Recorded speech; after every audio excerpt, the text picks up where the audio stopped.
आज की कहानी मुक्ति मिली, रेगिस्तान की अधूरी मोहब्बत। रात के अंधेरे में जब कोई नाम पुकारे और वो नाम आपका हो तो नींद हमेशा के लिए उड़ जाती है।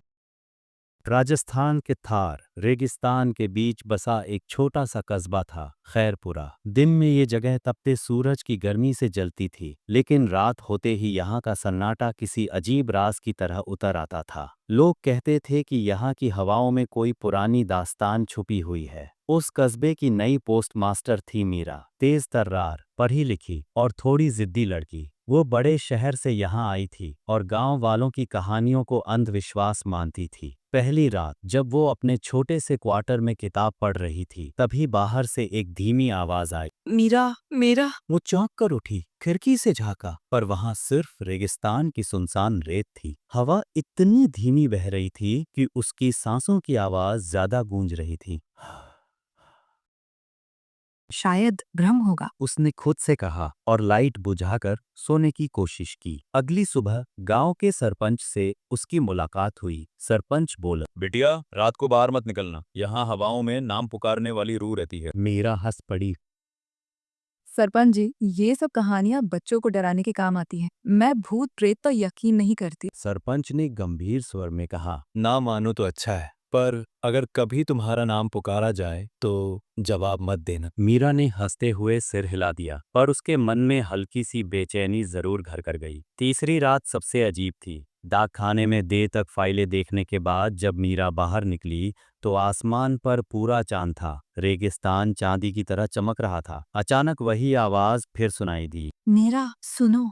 इस बार आवाज और साफ थी, जैसे कोई बहुत करीब खड़ा हो। मीरा ने गुस्से में कहा, कौन है वहाँ? सामने आओ। रेत पर हल्की परछाई लहराई और सामने आई एक औरत। चेहरे पर लंबा घूंघट, हाथ में पुरानी चिट्ठियों का गट्ठर। उसने धीमे स्वर में कहा, दे। ये खत पहुंचा दो, वरना मैं कभी चैन से नहीं सो पाऊंगी। मीरा ने कांपते हुए पूछा, तुम कौन हो? औरत ने धीरे से घूंघट उठाया। उसका चेहरा आधा जला हुआ था, आंखों से आंसू बह रहे थे, पर होठों पर अजीब सी मुस्कान थी। मीरा के हाथ से बैग गिर पड़ा। वो चीखना चाहती थी, पर गले से आवाज नहीं निकली। अगली सुबह उसने कस्बे के पुराने पुजारी को सब बताया। पुजारी ने लंबी सांस लेकर कहा, ये वही है, रेणुका। रेणुका? आज से 30 साल पहले यहाँ एक डाकिया उसे शादी का झूठा वादा करके धोखा दे गया। उसने उसे जो चिट्ठियां लिखी थीं वो कभी भेजी ही नहीं गईं। लोग कहते हैं उस दर्द में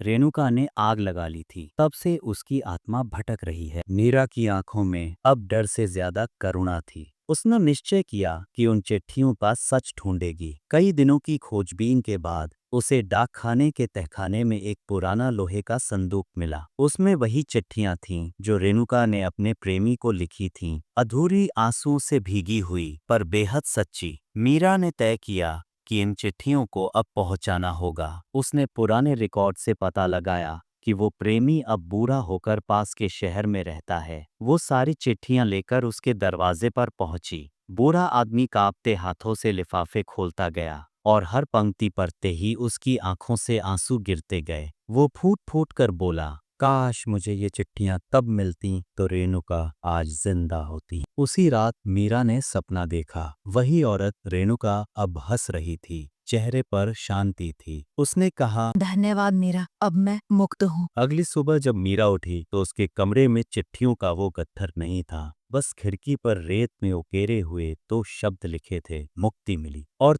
तब मीरा को समझ आया, कभी कभी हमारे बीच डरावनी कहानियां नहीं, अधूरी मोहब्बतें भटकती हैं।